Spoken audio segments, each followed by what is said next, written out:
मोहब्बत क्या है? मोहब्बत क्या है चलो तुमको बताता हूँ।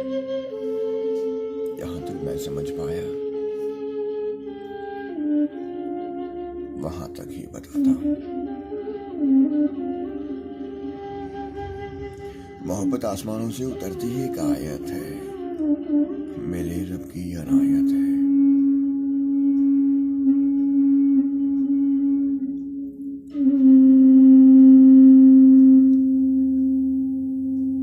कहीं ले जाए मूसा को तजल्लिए रब की दिखलाने, कहीं महबूब को अर्शों पर अपने रब से मिलवाने।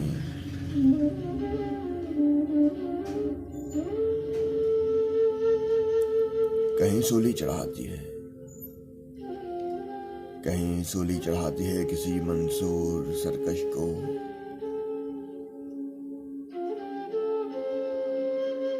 कहीं ये बैठकर रोती है फिर शब्बीर बेकस को।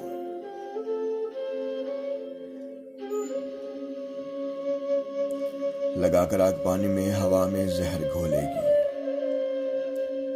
करेगी रक्स शौलों पर मगर कब भेद खोलेगी।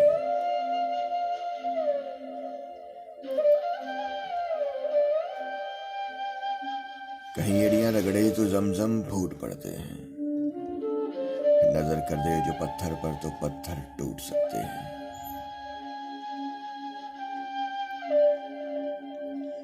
कहीं ये कैच होती है, कहीं फरहाद होती है, कहीं सरसब्ज रखती है, कहीं बर्बाद होती है। कहीं रांझे की किस्मत में लिखी एक हीर होती है, ये बस तहरीर होती है। मोहब्बत कहाँ तकदीर होती है।